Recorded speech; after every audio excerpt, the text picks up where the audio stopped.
Well, before COVID-19, Midland Memorial Hospital was experiencing major growth, but the pandemic changed all of that. In March, the hospital lost $2.8 million in revenue.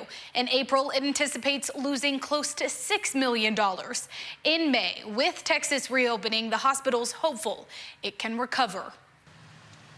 COVID-19 is leaving places like Midland Memorial Hospital on edge for more than just health reasons, but for economic reasons too. Roughly a $3 million loss in March and a $6 million loss in April.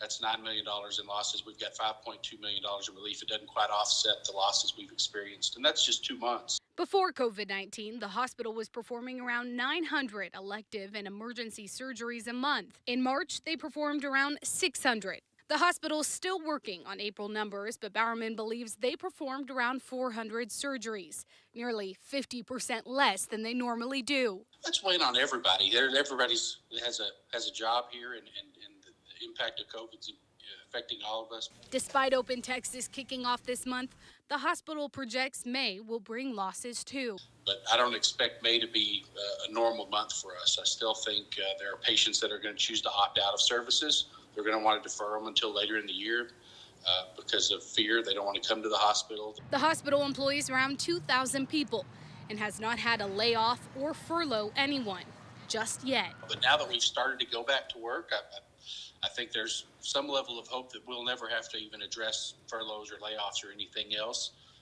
I don't think you can ever say they're off the table, but it's certainly the last thing we want to do is to impact our employees.